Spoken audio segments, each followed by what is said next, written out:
My name is Darren Chappell, and I'm thankful for you all being here this morning. Bill Federer is here to speak with us, and I think you are going to be very well pleased and impressed. But if you're not just real careful, you'll get educated a little bit too. Bill Federer.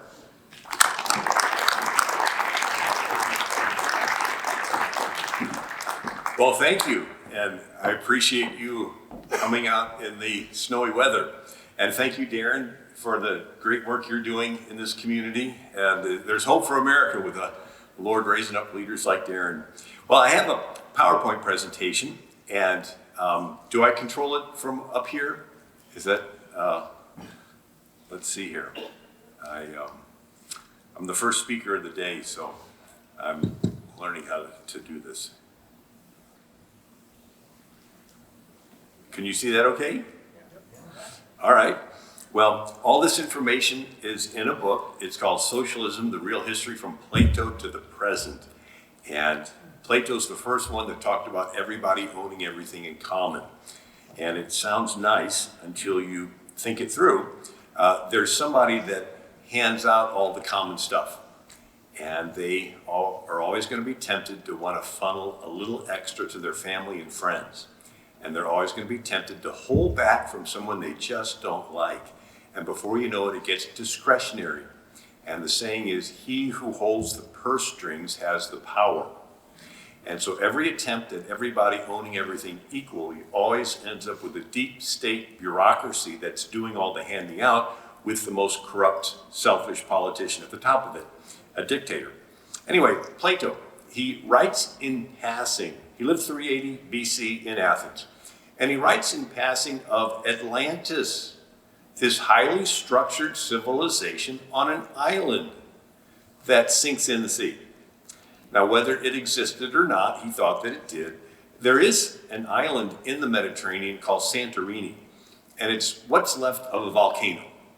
And it's a nice tourist place today. I visited it in college, but it's a little Greek village on the edge of this rim of this blown up volcano. So when it blew up, it would have sent a tsunami across the Mediterranean that would have wiped out lots of civilizations. Anyway, Plato thought that Atlantis was the ideal structured society, and he considered democracy an unstructured society. Everybody say unstructured. Right? Demos means people, crassy means rule, so in a democracy, the people rule, and the chief characteristic of a democracy is tolerance. Everybody tolerates each other. It's wonderful. And then they tolerate people that are a little bit off. And then it begins to devolve. And so Plato said the state is like a bazaar where you can buy anything, a piece of embroidery, the greatest variety of human natures. Such is democracy, a pleasing, lawless, various sort of government, a charming form of government full of variety and disorder. And then they begin to tolerate this disorder in their lives. It says the manner of life is that of Democrats. Every man does what is right in his own eyes. Of course, he's describing a democracy. And then they tolerate disrespect in the home. The father gets accustomed to descend to the level of his son and fear him, and the son having no shame or fear of his parents. And then they tolerate disrespect in the classroom. The teacher fears and flatters his students. The students despise their masters and tutors.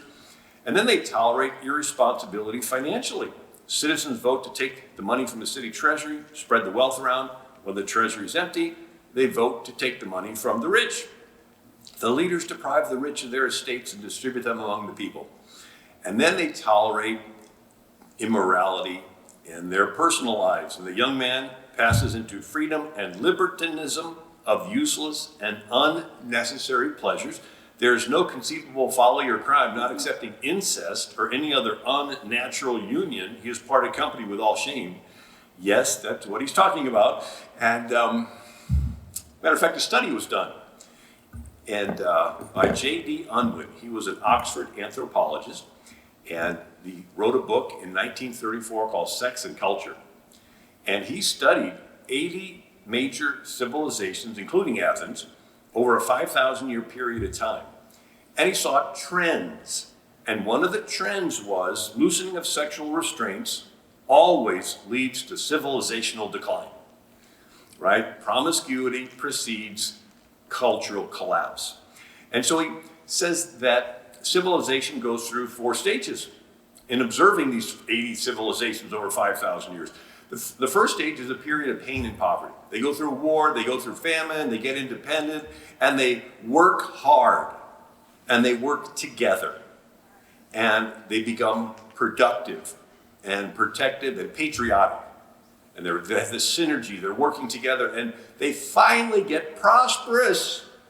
And then they want to enjoy their prosperity, and they get a little promiscuous, indulgent, undisciplined, lawless, weekend, and they get conquered by the next rising civilization. Sort of like an athlete, when he's young, he's focused, disciplined, exercises, watches his diet. He wants that championship.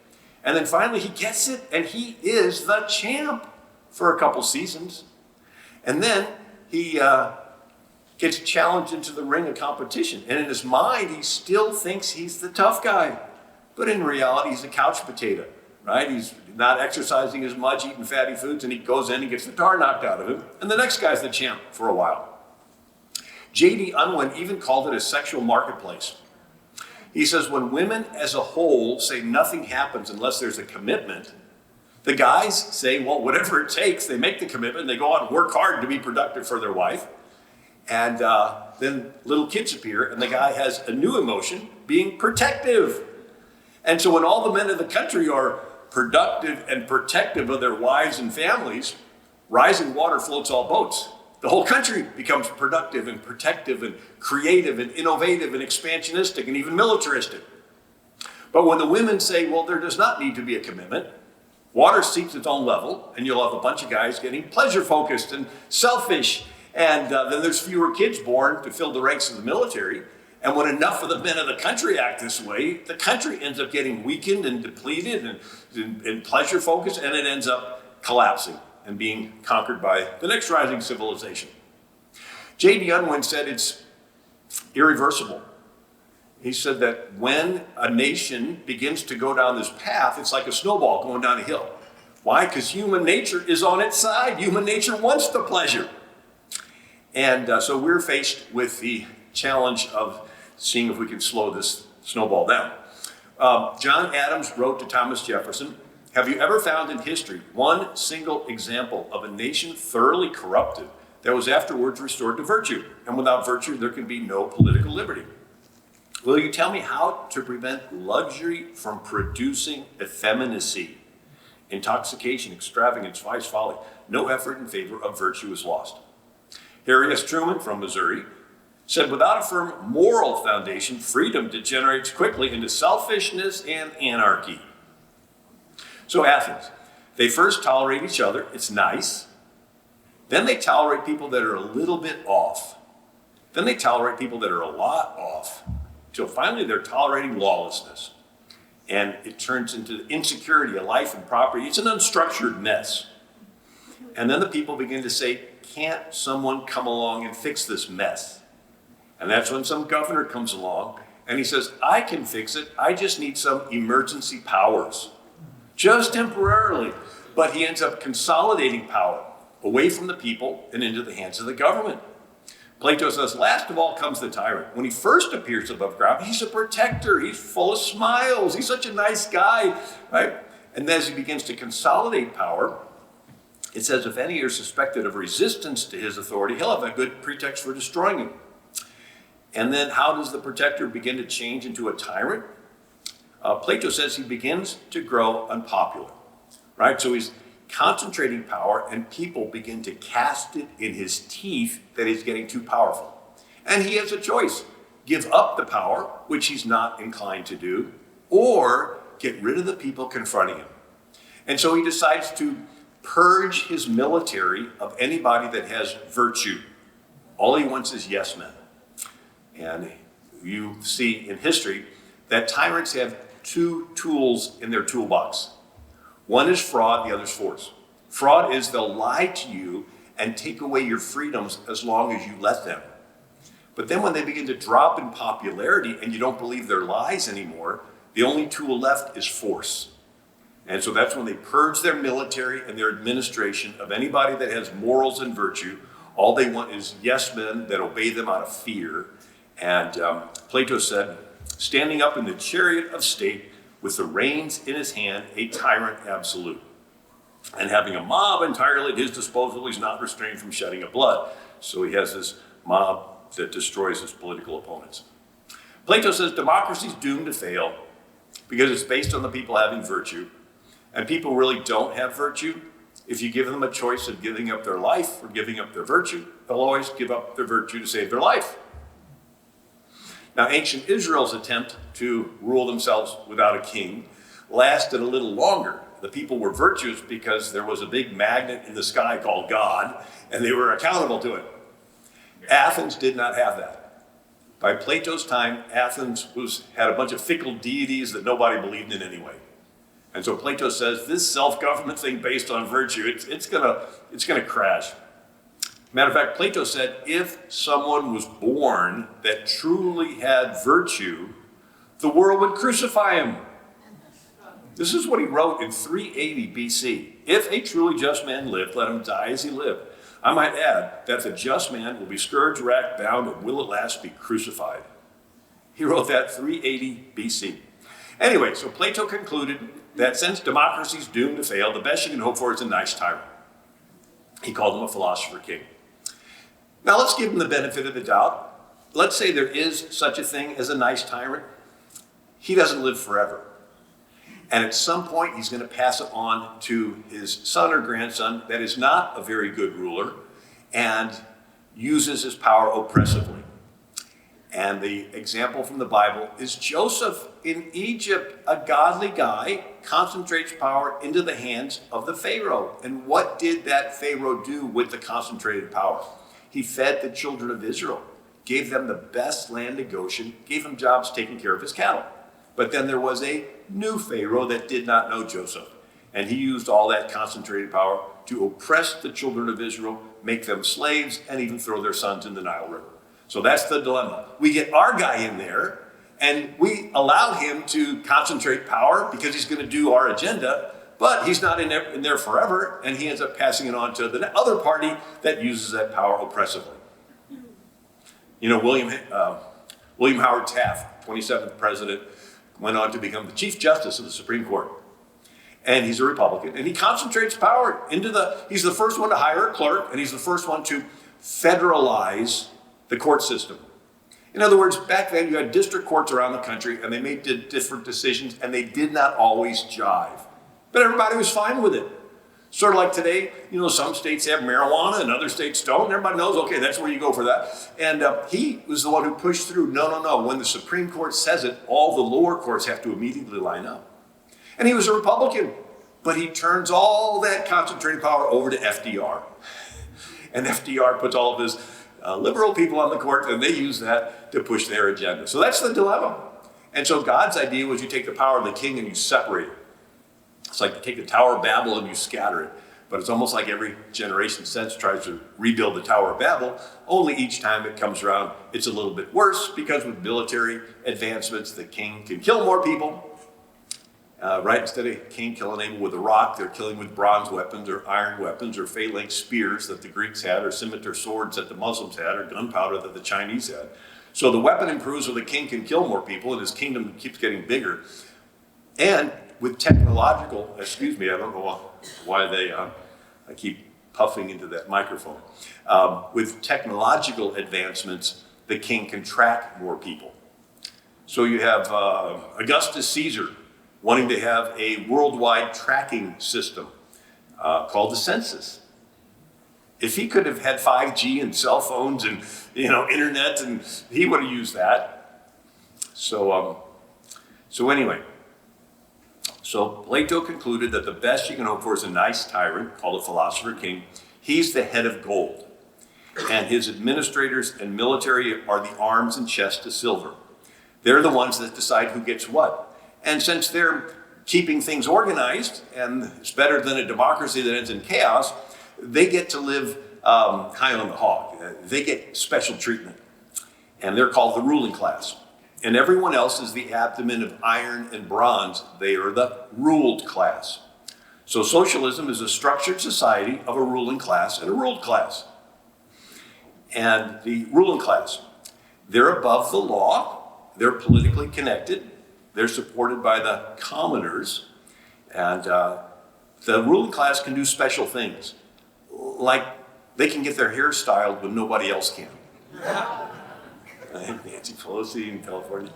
Now the ruled class, yes, everyone is provided for, but nobody owns anything.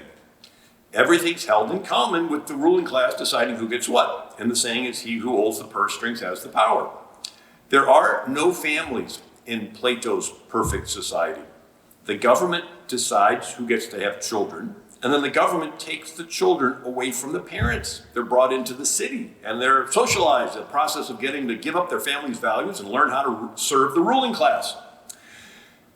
So Plato said, when the true philosopher kings are born in a state, they will set in order their own city.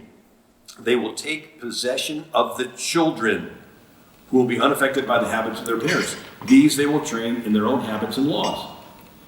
And these children will be taught lies, noble lies. Plato said, we want one single grand lie, which will be believed by everybody. So could you imagine the government taking the children away from the parents and bringing them into schools where they're taught lies? Anyway, so Plato's perfect society of Atlantis inspired Sir Thomas More's Island of Utopia, written in 1516, just a short time after Columbus discovered the New World. And so these philosophers in Europe are talking about, gee, what would it be like to have the opportunity to set up a perfect society? And the word utopia means nowhere. And this island of Utopia is a fictitious island supposedly off the coast of South America, discovered by Amerigo Vespucci. And it's written as a dialogue with a traveler named Hythlodaeus, which means peddler of nonsense. So we have the island of nowhere told to us by the peddler of nonsense. And on this island is perfectly structured, like Atlantis. There's the upper class rulers, the lower class commoners. There's free health care. There's free identical clothing. Everyone receives free welfare. There's free meals in monastic communal dining halls. Everyone lives in free identical 3-story public housing. There's no locks on any doors. There's no private property. All property and goods are stored in a communal warehouse. There are no taverns, no alehouses, no coffee houses, no places for private gatherings. There's no privacy. Everyone is tracked everywhere you go with an internal passport. And could you imagine, this is 1516, he's writing this, that everybody's tracked. The government decides everyone's careers. There are no families on the island of Utopia. The government regulates childbearing, like China's one-child policy or Margaret Sanger's Planned Parenthood. No woman shall have a legal right to bear a child without a permit. So Plato's island of Atlantis and Sir Thomas More's island of Utopia inspired Sir Francis Bacon's New Atlantis. He names it New Atlantis because he's directly referring to Plato's Atlantis. And this is a fictitious island in the South Pacific, highly structured, ruling class commoners, a little more scientific careers because of the scientific revolution going on. But it's all controlled. The government controls everyone's lives. Someone wrote a satire on this, and you've read it. Jonathan Swift's Gulliver's Travels. Gulliver washed up on an island of Lilliput to find out that it's a structured society of a ruling class that just controls every minutia of everybody's life. And then the ruled class that just have to work their jobs. And Gulliver means gullible traveler. Now, why is this significant? The Pilgrims. It was during this time that the Pilgrims come to America. And the Pilgrims have no money. And so they go to investors in England that have the London Company. And the company has bylaws written by these, investor philosopher types that sit around a table and they go, hey, we got an idea. Why don't we have everybody own everything in common, right? And so the bylaws for the Pilgrims say all profits and benefits that are got by trade, traffic, trucking, working, fishing, or any other means shall remain still in ye common stock. And all are to have their meat, drink, and apparel and all provision out of ye common stock. And William Bradford said they tried it and they almost starved to death.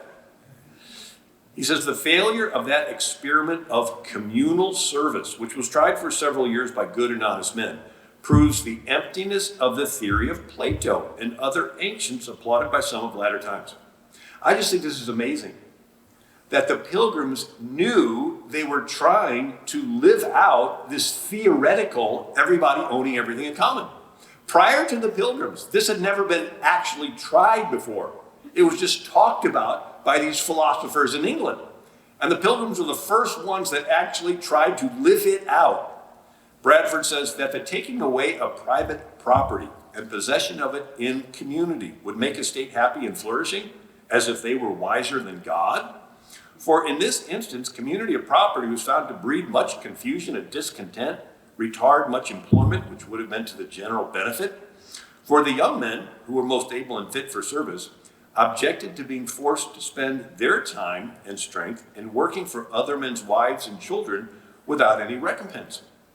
The strong man or the resourceful man had no more share of food, clothes, etc. than the weak man, who was not able to do a quarter what the other could. This was thought injustice.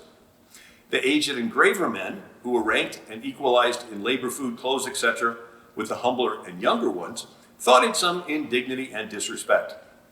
As for men's wives, who were obliged to do service for other men, such as cooking, washing their clothes, etc., they considered it a kind of slavery, and many husbands would not brook it or allow it. Let none argue that this is due to human failing rather than to this communistic plan of life in itself. He actually uses that word communistic. I answer that God in his wisdom saw that another plan of life was fitter for them. Bradford goes on, so they began to consider how to raise more corn, obtain a better crop, so they might not continue to endure the misery of want. After much debate, the governor, with the chief among them, allowed each man to plant corn for his own household. Wow, what a novel idea. You plant corn for your household. So every family was assigned a parcel of land. This was very successful. It made all hands very industrious, so that much more corn was planted than otherwise would have been by any means, and gave far better satisfaction. The women now went willingly into the field and took their little ones with them to plant corn, while before they would allege weakness and inability, and to have compelled them would have been thought great oppression. Right, so we go from this theoretical owning in common, the Pilgrims try to live it out, they scrap it, and they give everyone their own plot of land. Now, people say, wasn't the early church socialist? No, the early church was the early church. Socialism is counterfeit early church. And the difference is between the words voluntary and involuntary, and between the words church and government. So the early believers voluntarily sold their property and voluntarily laid it at the feet of the apostles for the church to distribute. They didn't have their land taken away from them and then be forced to involuntarily lay the money at the feet of Pilate for the Roman government to redistribute. In the Bible, they go into the promised land, and every family was given property. If you own property, you can accumulate stuff. The Bible called that being blessed. And you can be moved upon in your heart to voluntarily give away some of your stuff. The Bible called that charity. Well, Lenin said socialism is a transition phase between capitalism and communism. Capitalism empowering the individual and communism empowering the state. And Karl Marx says communism can be summed up in one sentence: abolition of private property. So if you don't own any property, how can you be charitable? How can you give away what you don't have? What, are you going to steal from somebody else and now you're a thief? You broke the law? No, God entrusts you with stuff, and you have the opportunity to voluntarily show on the outside the love of God that's on the inside. You get the chance to be moved upon to voluntarily give away some of your stuff. People say, well, wasn't Jesus a socialist? Well, let's look at the parable of the talents. Gives one guy 5, multiplies it to 10, another guy 2, multiplies it to 4, and then one guy buries it. And he says, sir, here's your talent. I've kept it laid away in a cloth. His master replied, you wicked servant. He said to those standing by, take his talent away from him and give it to the one who has 10 talents. Sir, they said, he already has 10. He replied, I tell you that everyone who has more will be given, and to the one who has nothing, even what they have will be taken away. If Jesus were a socialist, he would have said, take from the guy that has 10 and divide it equally among everybody. No, the hand of the diligent shall bear rule. He says, take from the lazy guy that's not doing anything, give it to the guy that's going to do something with it. You see, there's a confusion as to the role of government. In the Bible, God clearly gives commands to 5 groups: individuals, families, business, church, and government. The commands to the individual are mostly, sharing the gospel, but it's also taking care of the poor. I was naked and you clothed me. The commands to the family are mostly relational. Husbands, love your wives. Children, submit to your parents. Commands to the business are do an honest day's work and don't hold back wages. The church is definitely commanded to take care of the poor. And historically, they did. They immediately started to feed the orphans and the widows, and throughout history started hospitals and medical clinics and dug wells in villages. Did you know there's no command in the Bible for the government to take care of the poor? The command to the government's the shortest: protect the innocent, punish the guilty. There's no command for the government to be involved in education. There's no command for the government to be involved in health care. What's happened is the government has usurped the church's role, and we've let them. James Madison said, charity is no part of the legislative duty of the government. There was a fire in Georgetown, and the Congress was going to vote to take some federal money and pay the people to rebuild. And Davy Crockett's a congressman. He says, no, not yours to give. He says, Congress has not the power to appropriate this money as an act of charity. Every member on this floor knows it. We have the right as individuals to give away as much of our own money as we please in charity. But as members of Congress, we have no right to appropriate $1 of public money as charity. Calvin Coolidge says, it does not follow that because something ought to be done, the national government ought to do it. We need to take care of the poor. Yes, we do, but it's not the government's job. We need to take care of the immigrant. Yes, we do, but it's not the government's job. We need to take care of the shut-ins and the sick. And we need to do all those things, but it's not the government's job. After the Second Great Awakening revival in the early 1800s, you had Charles Finney. And he would preach the gospel, but then he would say, do something. And so George Williams just reads Finney's sermons, lectures on revival, and he starts the Young Men's Christian Association. And William and Catherine Booth read Finney's lectures on revivals, and they start the Salvation Army. And you have people starting abolitionist societies and temperance groups and women's suffrage. You had individuals on their own being moved upon to start organizations and so forth, right? Here's Clara Barton, a school teacher, right? Starting the Red Cross. You had individuals doing this, not the government. Gerald Ford said, people say, why don't you expand that program and spend more federal money? I look them in the eye and say, do you realize that a government big enough to give us everything we want is a government big enough to take from us everything we have?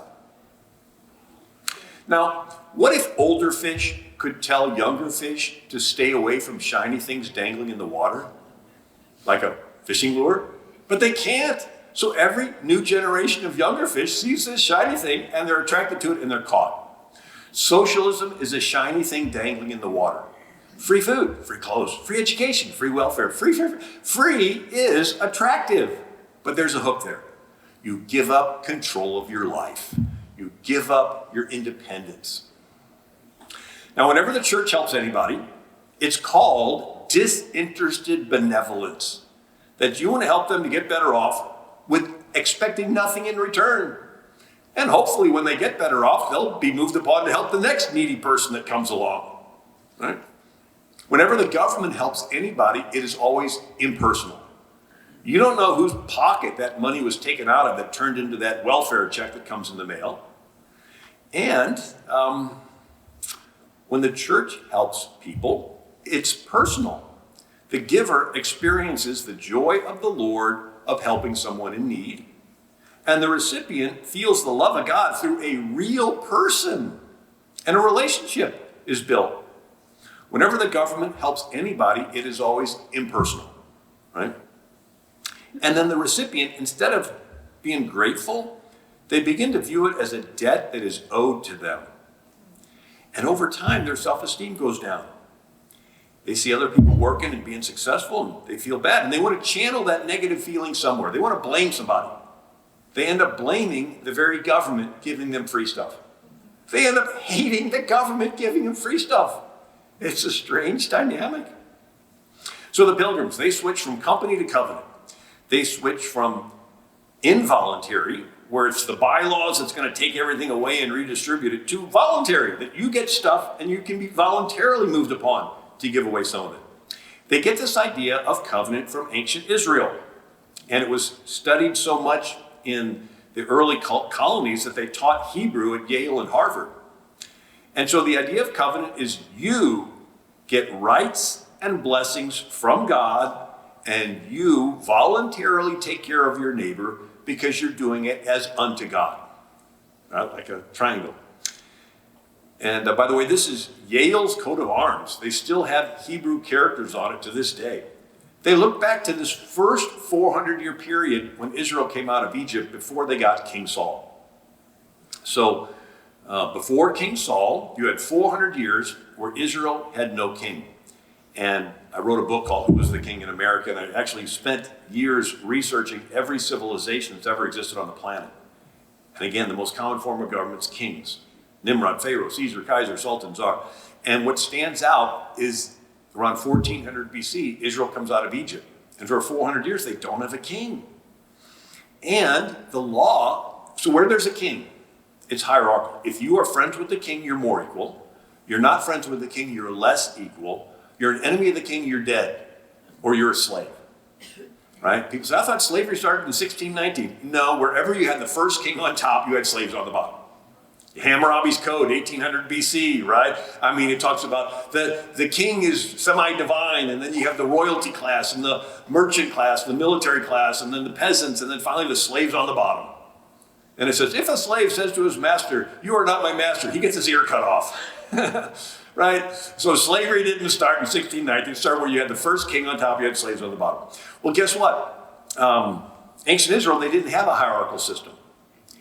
The law says there's no respect of persons in judgment.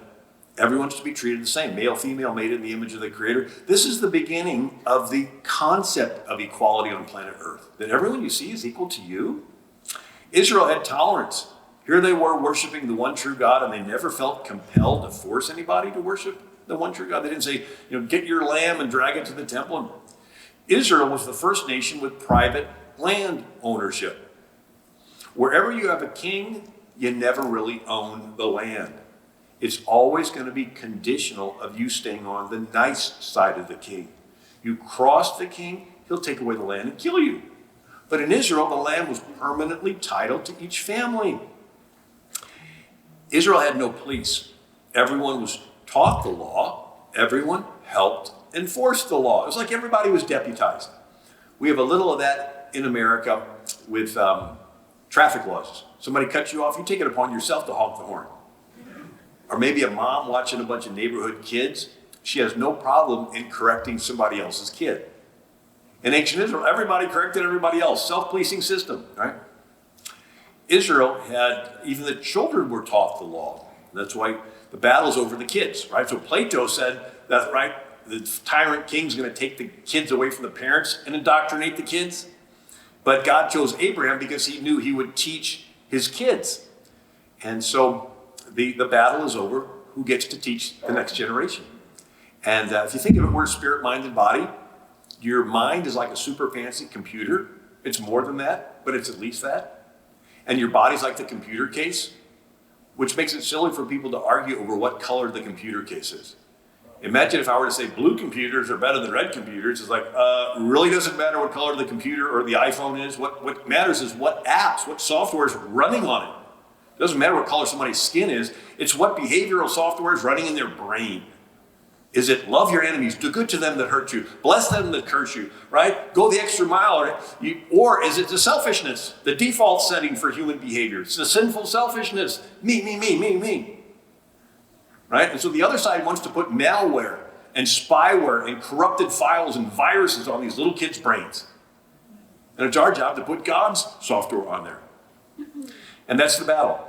And now ancient Israel had no standing army. You have a king, he has an army to enforce his will. In Israel, every man was in the militia and armed with a sword upon their thigh and ready at a moment's notice to defend his family and his community.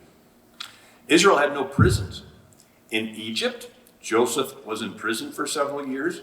But in Israel, when a crime was committed, you immediately got the elders and the accused to the city gates and you had the trial right then. And then there was a city of refuge you could run away to in a capital trial. Israel had a bureaucracy-free welfare system. What's that?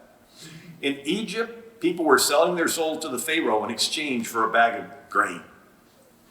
In Israel, when you harvested your field, you left the gleanings, the corners, for the poor people to pick through, like Ruth. This way, the poor were taken care of without some political leader collecting it all and doling it back out as favors to those who would vote for him, right? Israel had a system of honesty. Where God hates unjust weights and measures, this became the basis for commerce. And Israel got to choose their own leaders. And so Moses spake unto the children of Israel, how can I myself alone bear your burden? Take you wise men in understanding and known among your tribes, and I'll make them rulers over you. So this was an election process. You know the people that hate covetousness, they're honest. So anyone in ancient Israel could be raised up into leadership. Here's Gideon from a nobody family, or Deborah, a woman. She's not related to royalty.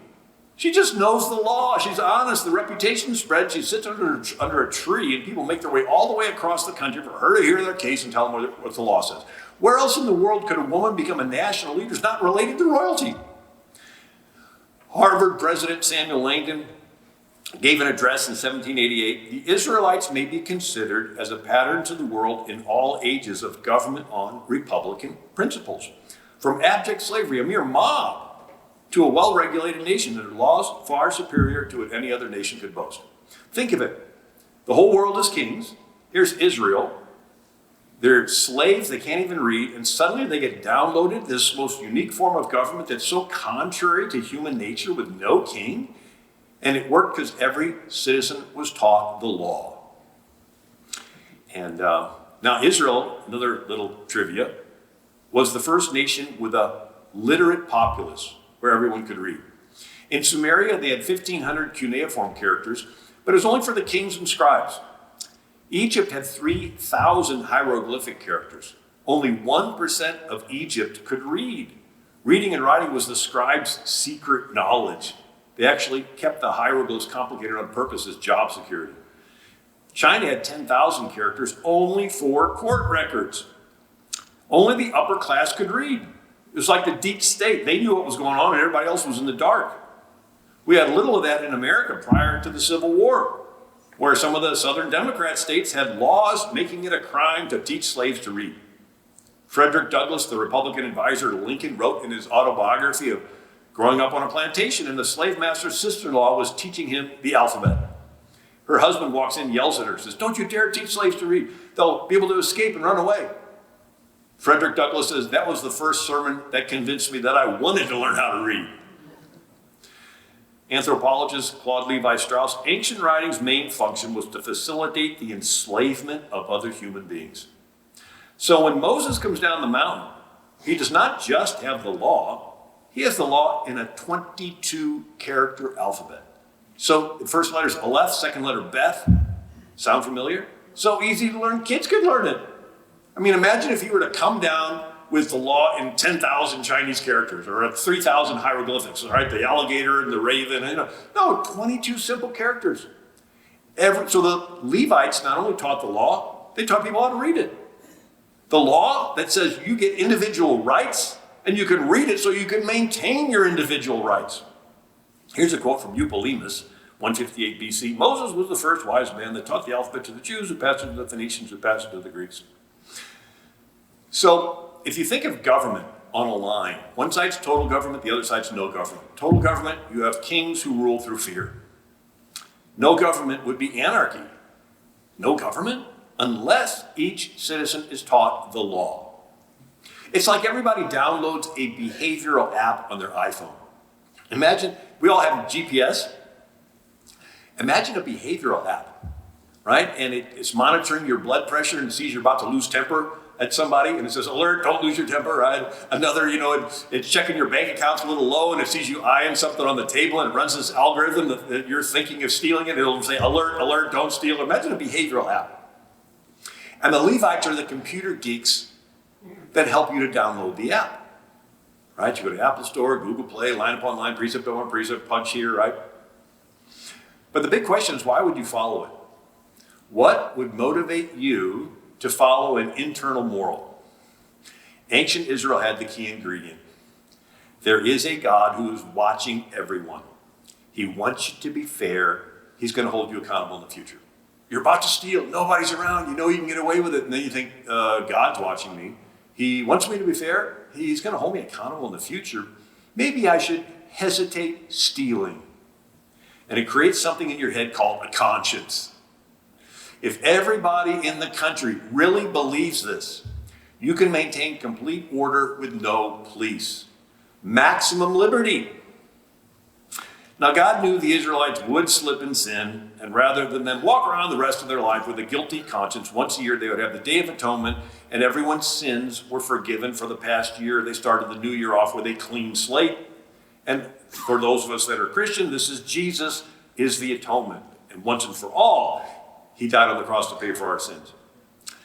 And William Reagan said, without God, there's no virtue because there's no prompting of the conscience.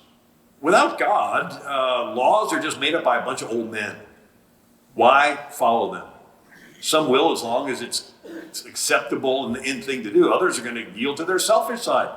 And they're going to start robbing and stealing and smashing windows and looting and setting buildings on fire, doing random violence on the street, and it's going to turn into chaos. And then everybody's going to say, we want some governor to come along and fix this mess. So we begin to see a model, right? Remember Plato? Democracy without the people having morals and virtue ends in lawlessness, out of which some tyrant philosopher king usurps power promising to fix it, but he ends up becoming a dictator. And so Israel's case, right? They were a republic, and the individuals had property and rights and weapons, but then they began to give up their morals and virtue, and it turns into chaos, and that's when they go and ask for King Saul. So let's look at this. You had Eli, the high priest, his own sons are sleeping with women in the very tent where the Ark of the Covenant is. I mean, here's the main guy supposed to teach the law, he's not even teaching it to his sons. And then you have another guy who's a Levite with a graven image in the house of a guy named Micah. The tribe of Dan comes along and steals the graven image and tells this Levite, come along with us, you can be a priest to our whole tribe. And you're reading the story, scratching your head, saying, what's this Levite doing with a graven image? Isn't it one of the commandments? You're not supposed to have them? Levites weren't following the law. And then this terrible story of a Levite with a concubine. And the law says the Levite's to marry a virgin of his own tribe. Here he is with a woman he's not even married to. And they're traveling, and they're in a house surrounded by sodomites that bang on the door, rape the poor girl to death. Something about that behavior that appears at the last stages of a people ruling themselves. Remember Plato said that the young man gives into libertinism of useless and unnecessary pleasures. There's no conceivable folly, not even incest or whatever, unnatural union. So this is the last stages of self-government. It's showing this abandonment of self-control, this surrendering to passions. And so in Israel's case, it says every man did what was right in his own eyes. I thought it was interesting. This is the same quote, almost verbatim, that about 600 years Plato used. It says the manner of life is that of Democrats. Every man does what is right in his own eyes. All right, so when you get to the place where you teach in the schools, hey, there's no right, there's no wrong. You don't even know if you're a boy or a girl anymore. There's no borders, there's no guidelines, there's nothing, however you feel. You can change your pronouns. Every day you can feel like something different. And these kids are shoved out on the street with no guidelines, with no borders, and they're like, hey, whatever I feel, and I feel like killing you. And I feel like whacking you on the head, taking your stuff. And we're shocked that they're acting out what we taught them in school. We programmed them. We put that software on their brain. And so what happened in Israel is it turned into this unstructured chaos mess. And that's when they all go and say, we want some governor that can fix it. And they go to Samuel the prophet and they say, we want a king. And Samuel cries and the Lord tells him, they did not reject you, but they've rejected me, that I should not reign over them. And so So King Saul, an interesting story that happened shortly thereafter, is he's pouting that his son Jonathan became friends with David. And he turns to his soldiers and he says, none of you soldiers care about me. And one, Doeg the Edomite, says, I care. I saw David go to this town called Nob. The priest gave him some bread and the sword of Goliath that was stored there. Saul says, bring those priests to me. They show up, turns to his soldiers, says, kill them. The soldiers hesitate. Doeg the Edomite goes out there and kills them all. What just happened? The soldiers had been operating under the old system, where every citizen is accountable to God to follow the law. The law says you need 2 or more witnesses before you condemn someone to death. There's only one witness, Doeg. So they're like, okay, I'm accountable to God, and there's only one witness, supposed to be 2, and you're telling me to kill. They're hesitating. They still have a conscience. Doeg says, King, I'm going to surrender my conscience to you. You tell me to kill, I'll kill. You tell me that there's no more, that I can kill the baby in the womb, I'll kill it. You tell me there's no more male and female, fine. Whatever you tell me, I'm just a bunch of mush. You blow your trumpet, I'll bow to your statue. I surrender my conscience to the state. Whenever you get a king, a tyrant, a dictator, they always want to insert themselves between you and God. America's founders came to America because they didn't want the kings of Europe telling them what to believe. They said, no, we got a conscience. You read one of the early Baptist founders, Thomas Helwise, and he wrote in a pamphlet in 1619. Basically, he said, if the king can stand there on the day of judgment and answer for your conscience, fine, believe whatever the king tells you. But if the king's not going to be there next to you on the day of judgment, you are accountable to God for your own conscience. Kings didn't like that. We want you to believe what we tell you to believe. We don't want you to have this thing called the conscience. So all the states, all the early colonies, they talked about defending the freedom of conscience, that the government should never force you to violate your own conscience. If you have a hesitancy about injecting something into your body, the government should not force you. If you don't feel like something should be taught to your kids, the government should not force you. Right? The government's job is to protect your creator-given freedoms and rights. Now I'm going to go through 4 slides and we're going to see how this transitioned from covenant to socialism. You're like, what? So the Pilgrims had a covenant form of government. You get rights and blessings from God, and you can voluntarily take care of your neighbor as unto God. In the century after the Pilgrims, covenant turned into social contract with a distant God during the Age of Enlightenment. This comes out of the scientific revolution, where you had scientists that discovered laws. Isaac Newton discovering laws of gravity and optics, and Kepler discovering laws of planetary motion, and Robert Boyle discovering laws of pressure. And so some theologian says, gee, maybe God made everything with laws. And like a guy makes a clock with all these gears and winds it up and sets it on a shelf, it's sort of running on its own and he's off doing something else. So if God's there, he's distant, he's not involved, he's impersonal. The ultimate is he's some force in the universe. And so we go from Pilgrim covenant to this Age of Enlightenment social contract with a distant God, to the next century, the French Revolution, which is social contract with no God.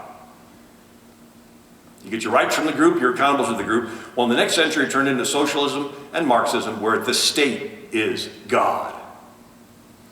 And so, the French Revolution, they helped us during our revolution. They were really nice, King Louis XVI. You know what he got in return for helping us? Nothing but debt. Lots of debt. And then their economy and crops failed, and the people in France said, if we can just chop off King Louis XVI and his Queen Marie Antoinette's heads, all of our problems will be solved. And they chop it off, doesn't get better. So they chop off the heads of all the royalty, doesn't get better. They chop off the heads of all the wealthy. You're selfish and have money, we don't. You must have got it the wrong way. And then they chop off the heads of the businessmen and farmers. You got food and supplies, we don't. You're selfish. Then they chop off the heads of the hoarders. You got extra, we don't have enough. You're selfish. Then they chop off the heads of the clergy, because they're speaking out against all the head chopping off stuff. Then they chop off the heads of the former revolutionaries, the ones that used to chop off heads but got tired of it. Somehow they're to blame. 30,000 people had their heads chopped. They even invented a nice clean machine to chop off heads called the guillotine. The motto of the French Revolution was liberty, equality, fraternity. Liberty is experienced individually. Fraternity is their word for socialism. It's the club, the collective, the group, the state, the mob. And equality can be understood 2 ways. In America, it was equal treatment before the law. In France, it was everyone having an equal amount of stuff, equity. And if the fraternity, the group, the collective, the mob, thinks you have too much stuff, it can trample your individual liberty, take away all of your stuff, and kill you. During this time in America, our founders are freaking out, and Yale President Timothy Dwight gives an address 1798. And he says, about the year 1728, Voltaire, so celebrated for his wit and his hatred of Christianity, formed a systematical design to destroy Christianity and to introduce in its stead a general diffusion of irreligion and atheism. The being of God was denied and ridiculed. Possession of property was pronounced robbery. You got stuff, you must have taken it, right? Chastity, natural affection were declared to be nothing more than groundless prejudices. Doesn't that sort of sound like Plato, right? That, or J.D. Unwin, that before a collapse, there's sexual immorality. Adultery, assassination, poisonings, and crimes of other like infernal nature were taught as lawful, provided the end was good. It's Machiavellian idea. It's okay for you to smash windows of innocent people if you're able to implement your agenda. Education of youth, books replete with infidelity, irreligion, immorality, and obscenity. We're back to the youth again. Plato talks about these youth being indoctrinated with noble lies. God chose Abraham because he knew he'd teach the kids the truth. And to destroy us, therefore, our enemies must first destroy our Sabbath and seduce us from the house of God. So during the French Revolution, they had the Reign of Terror, and they tore down statues of good King Henry IV, and they even dug up the bones of Saint Genevieve and trashed them.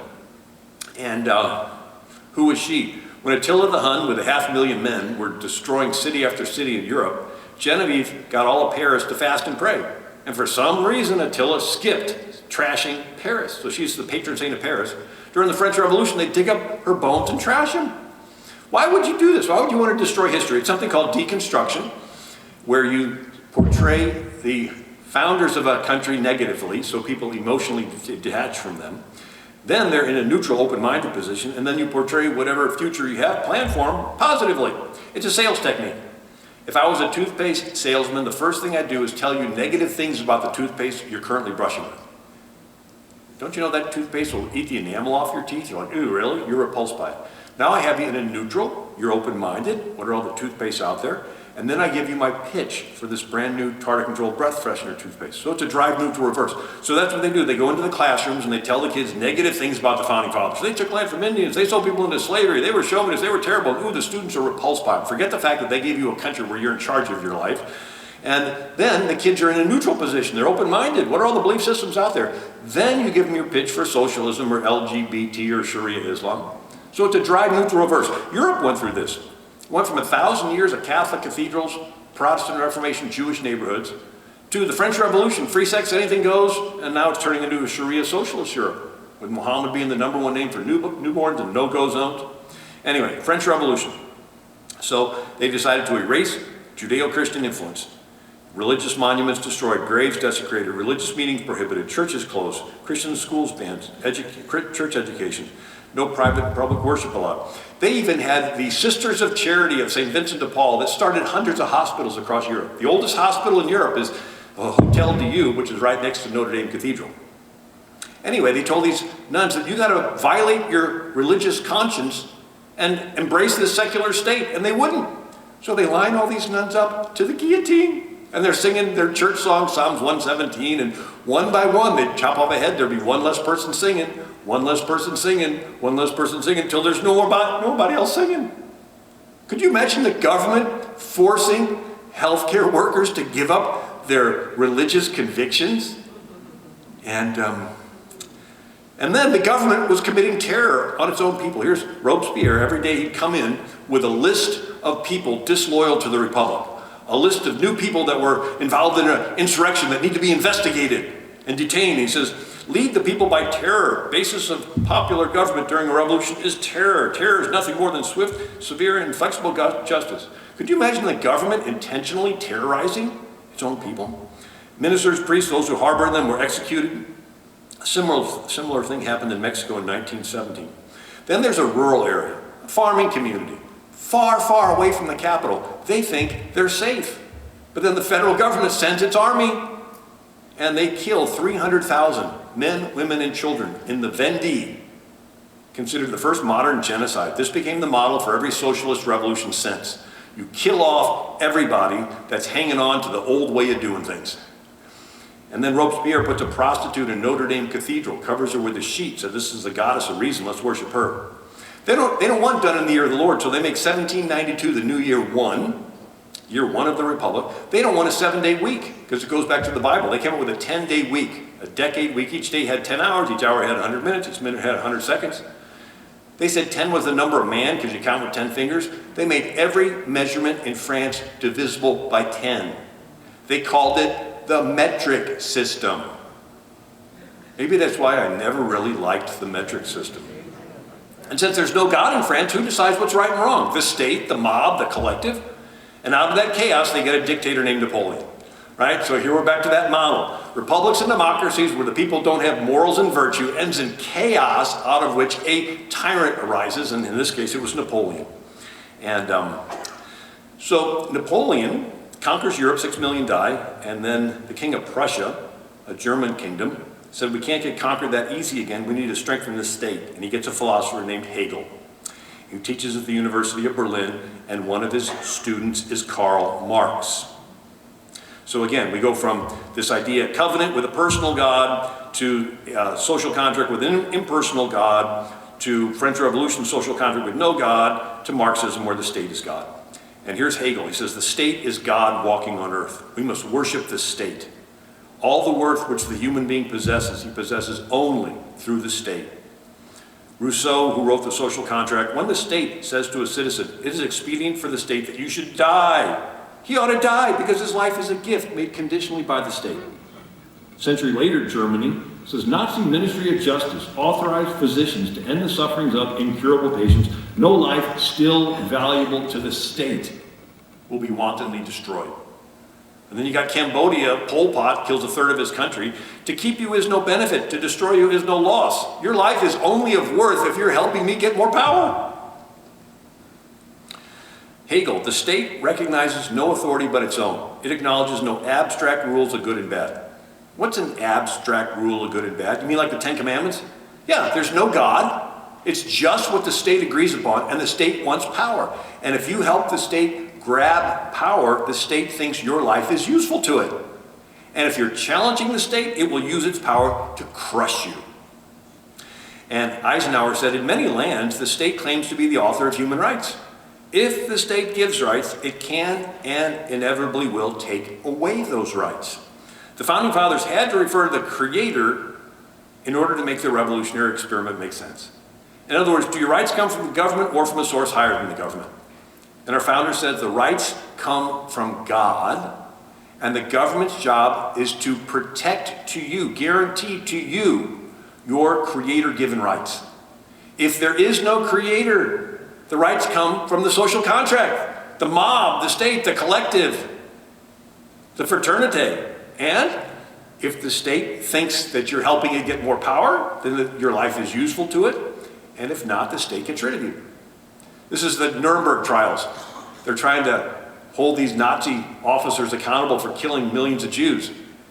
And they said, well, all we were doing was following the laws of our state, of our government. And they're trying to convict him of doing something wrong. We were just following the laws of our state. And the state's the ultimate authority. And so they hear that, the United Nations, they want to try to say, well, there's a higher law, but they don't want to acknowledge God. So it said the higher law is what all the countries of the world agree upon. Well, it sounds nice, but now all the people with money have to do is go to these little countries and lobby them and threaten them, saying, you're going to vote the way we want. And we can change the morals because we can. Eisenhower said it was because all men are endowed by their Creator with certain inalienable rights that we could dare to be free. So we have rights from a Creator. So socialism is a sales job for dictatorship. And I'm going to get into that this afternoon and talk about critical race theory and how to take power away from the people. But anyway, so I thought I'd just come give you a little encouragement today and let you know that. So in a closing thought, just to give us the big picture, someday you'll be dead. And you'll be in heaven because you believe that Jesus died on the cross to pay for all your sins. And when we've been there 10,000 years, bright shining as the sun, with no less days to sing his praise, and won't just be. Imagine you've been in heaven 10,000 years, and you get a chance to meet Moses. That'd be pretty neat. And you're walking the streets of gold, and maybe Moses will invite you over to his place. I don't know what it's like there, but Jesus said, in my Father's house there are many mansions, so I bet Moses will have a pretty nice place. He'll probably have one of those big fireplaces where the logs don't burn up. Get at the burning bush, and the wilderness didn't burn up, and the logs in his fireplace. I heard one preacher say, in heaven, you'll travel as fast as you think, and I'll probably show up late. My wife would say, where were you? I was thinking about something else. But imagine being there. Maybe he's got a living room like this, and maybe he's sitting at your table. And after the small talk's over, you say, Moses, tell us the story. And the room will get quiet, he'll stand up, and say, I was 80 years old, and this Pharaoh, the most powerful military leader, was charging in at us. We were unarmed. And I just stood there, held my staff, said, God used me to make a difference. And the waves came in and swallowed up Pharaoh's chariots. We're going to say, wow. Then we're going to look around the table and say, David, tell us your story. Well, I was a teenager, and this thug Goliath was mocking our God, and these grown-ups were too chicken to do anything. I said, enough of that, took my sling and hit him in the head. One by one, they're going to go around the table. Then they're all going to look at you. So we haven't heard from you yet. Tell us your story. What was going on earth when it was your turn to be down there? What were they saying about God, or the baby that the Lord knew in the mother's womb, or marriage that God himself instituted in Genesis? What did you do when the whole world was against you? You know, I hate for Jesus to walk in and have the screen come down and show all kinds of great things happening, and him saying, this is what I had planned for you to do, but you just didn't have enough faith and courage. And you look back at your life, and that mountain that held you back is a little anthill, that fear of, man, what are people going to say about me? What are they going to post online about me? And you can't go back to earth and do anything else for Jesus because you're already in heaven, because you believe that Jesus died on the cross to pay for all your sins. But guess what? We're still on earth. We still have breath in our lungs. You still can do those things that you'll be known for forever. Moses is always going to be known for standing up to Pharaoh, and David to Goliath. You got the chance to still do it. It's like a basketball game. Jesus is a coach, and you're on the bench, and he comes over, slaps you on the back, and says, okay, your turn, get in the game. And you're like, but coach, they're playing really tough out there. Yeah, I know. It's your turn, get in the game. But coach, look, somebody just got knocked down. Yeah, I know. You're 7 feet tall. They're 4 feet tall. You can do this. Greater is he that's in you than he that's in the world. No weapon formed against you shall prosper. Out of the 6,000 years of recorded human history, the good Lord decided for you to be alive right now. He knows every dirty backroom deal. He knows all that stuff, and he thinks you've got what it takes to make a difference. You've got his word, you got his spirit, you got great Christian friends and great pastors in this community. This is your chance to do those great things that you'll be known for forever. God bless you. Thank you so much.